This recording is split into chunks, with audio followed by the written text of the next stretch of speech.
Jessica gave me that look again, the one that usually means trouble.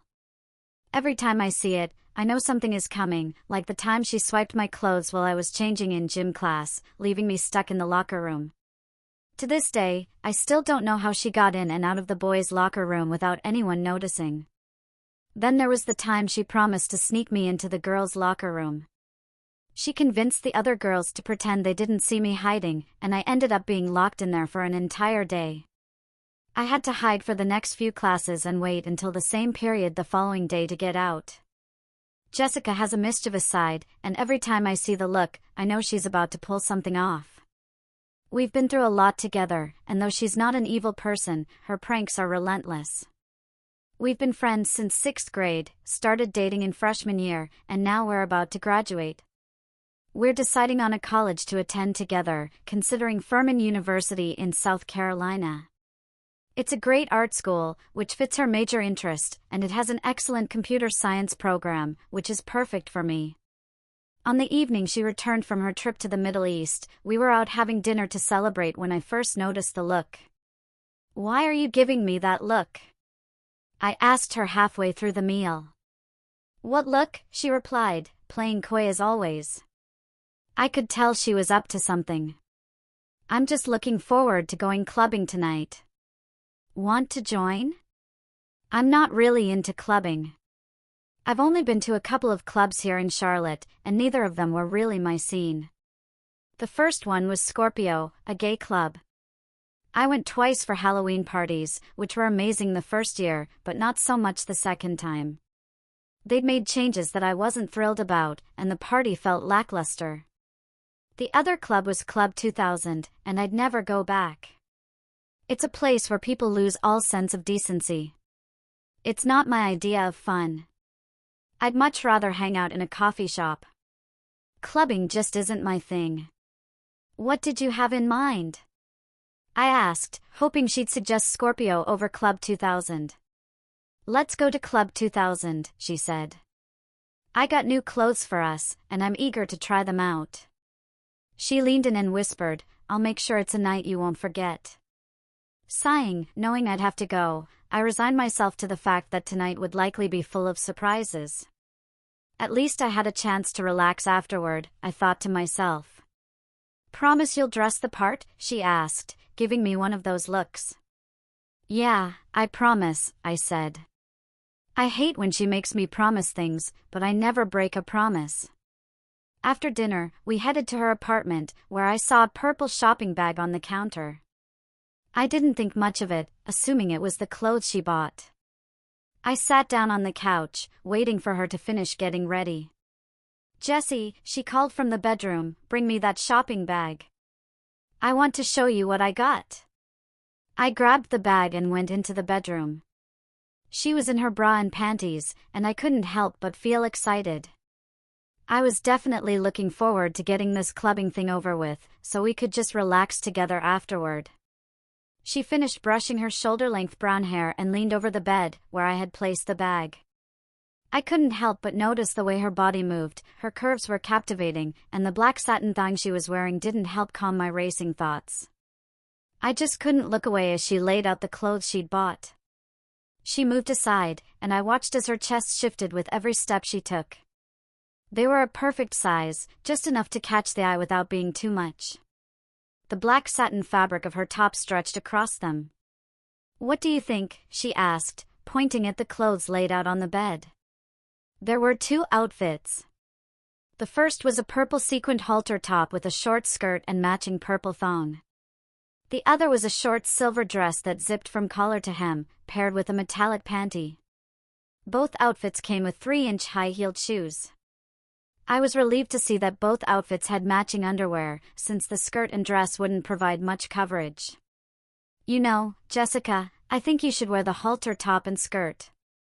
I've always liked how you look in halters, and you won't need a bra," I said, pleased with my suggestion. "Does that mean you'll be wearing the dress?" she asked, and I could see the familiar look in her eyes again. I instantly felt a bit of dread. The look usually meant trouble, but this time it felt different. This wasn't just another prank. Charlotte, being a part of the Bible Belt, wasn't exactly the most open-minded place. I knew that if I wore a dress, it could cause a lot of unwanted attention, especially from people with narrow views. But I'd made a promise, and I didn't want to go back on my word. If you want me in that dress, can we at least go to Scorpio? I'm not exactly thrilled about the idea of walking around here in a dress, I said, hoping she'd understand. Just put the clothes on, and I'll do your hair and makeup, she ordered, and I knew there was no way around it. Though I'm slim and a bit wiry for a guy, I'd never imagined we'd be the same size. But again, I accepted my fate and hoped the night would at least end in some sweet time together. I've never had much body hair, so I didn't think twice about shaving. Jessica just grabbed an electric razor and took care of my underarm and crotch area. I blushed but put on the panties she gave me. Then I realized another problem: my bulge was pretty noticeable in the panties. I knew that with the revealing clothes Jessica was wearing and the outfits many of the people at the club would be sporting, it was likely to become more obvious as the night went on. Jessica didn't seem concerned when I pointed it out. She just smiled and said, "Put the dress on, Jessica." I slipped the dress on and zipped it up. It fit perfectly in the waist, though it was a bit loose around the hips and chest. The tightness around my waist made me feel exposed, especially with the panties offering no real coverage. She pulled me over to her vanity and sat me down, starting to apply makeup. "Jessica, are you ready to go? Don't forget the shoes, you'll be ready then." I tried on the shoes and was relieved to find that they wouldn't fit on my feet, as my feet were quite a bit larger than hers were. "No worries," she told me. She reached into her jewelry box, closed her eyes and whispered something. My feet, which were way too large to fit in the shoes in which my toes were already halfway into, shrank and slid into them easily. Entranced at the way it had happened, I stood up and walked to the full-length mirror. As the tingling spread upwards, I followed the progress of the tingling as it moved up my legs, watching slender, feminine curves form from my muscular shape. I was filled with apprehension as it moved towards my crotch. The tingling focused on my man parts and stayed there for some time. My thing swelled, engorging itself with blood, and I was more excited than I'd ever been. It pushed out of the panties and out from under the high hem of the dress. Jessica ran over with a towel to catch the spurting mess that erupted from my thing seconds later. I collapsed to the floor from the force of the finish and looked up to see Jessica holding a towel that was literally dripping with what must have been a pint of juice. My attention turned to the continuing tingling, which was now moving upward to my stomach. I saw that I was no longer a man where it counted, but the outline of my smooth Venus mound and the obvious cleft for my new female organ was a very exciting sight, despite the fact that it was now mine. My chests began growing outward as the tingling sensation continued, and my now DD chests were all but bursting from the dress. I had to unzip the dress to the center of my new chest so that I could breathe, and my breathing was now light and sexy. The tingling sensation's journey then reached my neck, just in time for me to ask Jessica, "How did you do this?" I was shocked at my high, soft, sexy voice. My trip to the Middle East led me to a djinn, and I used a wish to make you this way. "Don't worry, I'll turn you back in the morning." She mumbled something after that, then continued, "I wanted you to be able to have fun with me at the club, and here's your chance.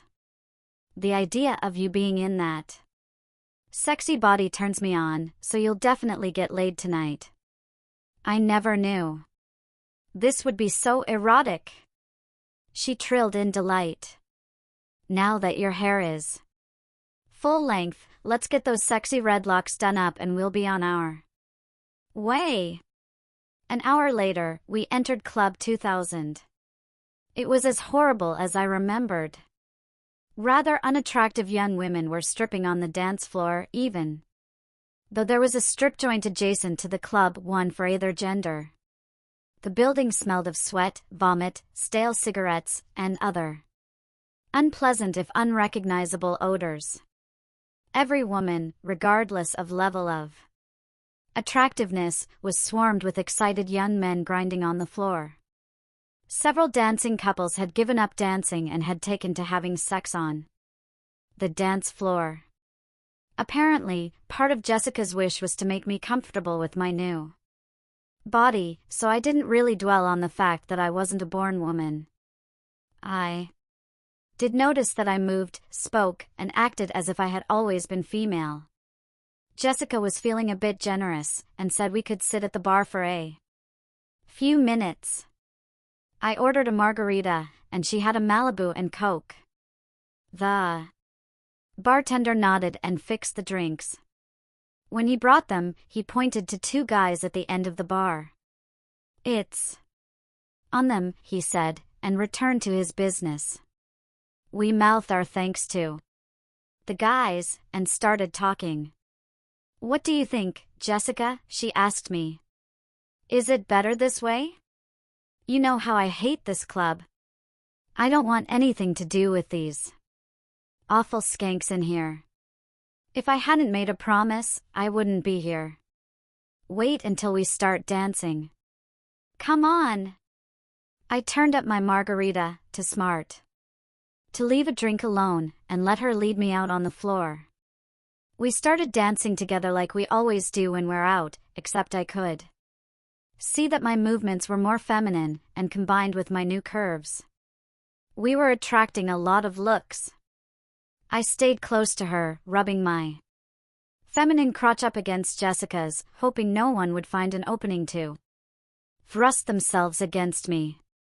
My hopes were crushed when the guys from the bar started rubbing against each of our asses.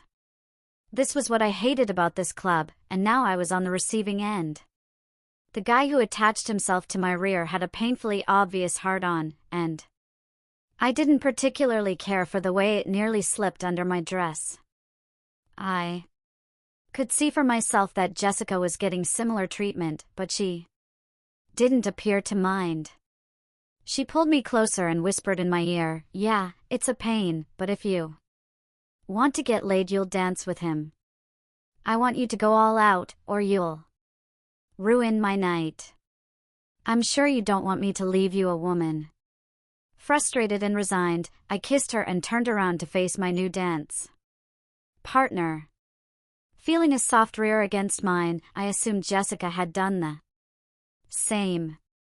I gyrated and thrust my pelvis against him and tried to forget myself in the fun of dancing, though it's not easy when you're looking at a drooling moron, hoping he doesn't get too brave. As the dance progressed, Jessica came into my line of sight, so I looked at her pleadingly. She just giggled and reached into her handbag.